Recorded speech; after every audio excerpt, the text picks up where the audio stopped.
ওয়ালাইকুম প্রিয় ভাই ও বোনেরা, আপনারা সবাই ভালো আছেন? আলহামদুলিল্লাহ, আমিও ভালো আছি। গাছ থেকে চালতা পেরে নিলাম, চালতা দিয়ে টক রান্না করব।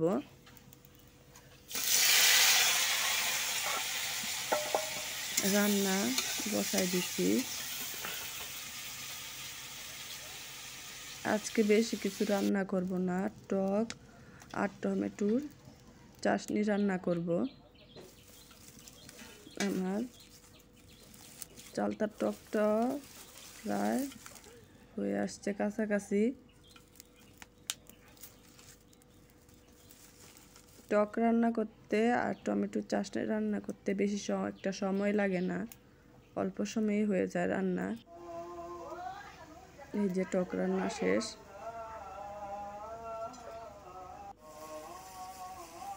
এই যে টমেটোর চাটনিটাও আমার হয়ে গেছে প্রায়। দেখি যে আকাশে বার করছে, আমি ছাদের উপরে শুটকি শুকাইতে দিছি।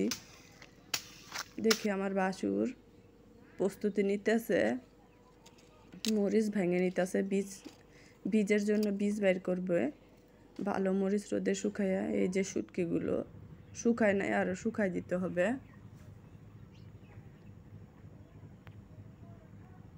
নদীর এই দৃশ্যটা দেখে আমার একটা কথাই মনে হয় যে নদীর এপারে ছাড়িয়া নিঃশ্বাস, ওই পারেতে সর্বসুখ আমার বিশ্বাস।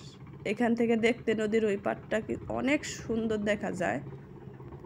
এই যে সাদাগুলো শুধু কাশফুল আর কাশফুল, আকাশে গাংচিল উঠতেছে। মাশাল্লাহ, আমার কাছে তো দেখতে অনেক ভালো লাগে। বিকালে চিন্তা করলাম কি রান্না করা যায়। দেখি পাস্তা আছে, চিন্তা করলাম যে পাস্তাই রান্না করি।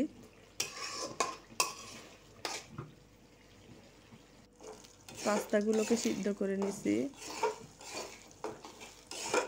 ডিমটা ভেজে আলাদা দিব। আলাদা দিলে টমেটো পেঁয়াজ টেয়াজ এগুলি আর ডিমের সাথে বেজে থাকে না, না হলে বাচ্চারা খাওয়ার সময় ফেলে দেয়।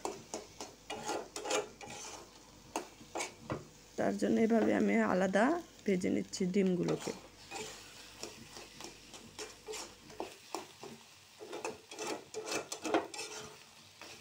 ভাজা প্রায় হয়ে গেছে। তারপর পাস্তাগুলো দিয়ে ডিমগুলো উপরে দিয়ে তারপরে নেড়ে চেড়ে নামিয়ে নেব, তাহলে আমার পাস্তা রান্না হয়ে যাবে। পাস্তা খেতে আমার তত একটা বেশি ভালো লাগে না, আমার কাছে নুডলস খেতেই ভালো লাগে। পাস্তা প্রায় হয়ে আসছে। আজকে এই পর্যন্তই। আল্লাহ হাফেজ। ভিডিওটা ভালো লেগে থাকলে আমার চ্যানেলটাকে সাবস্ক্রাইব করে দিবেন।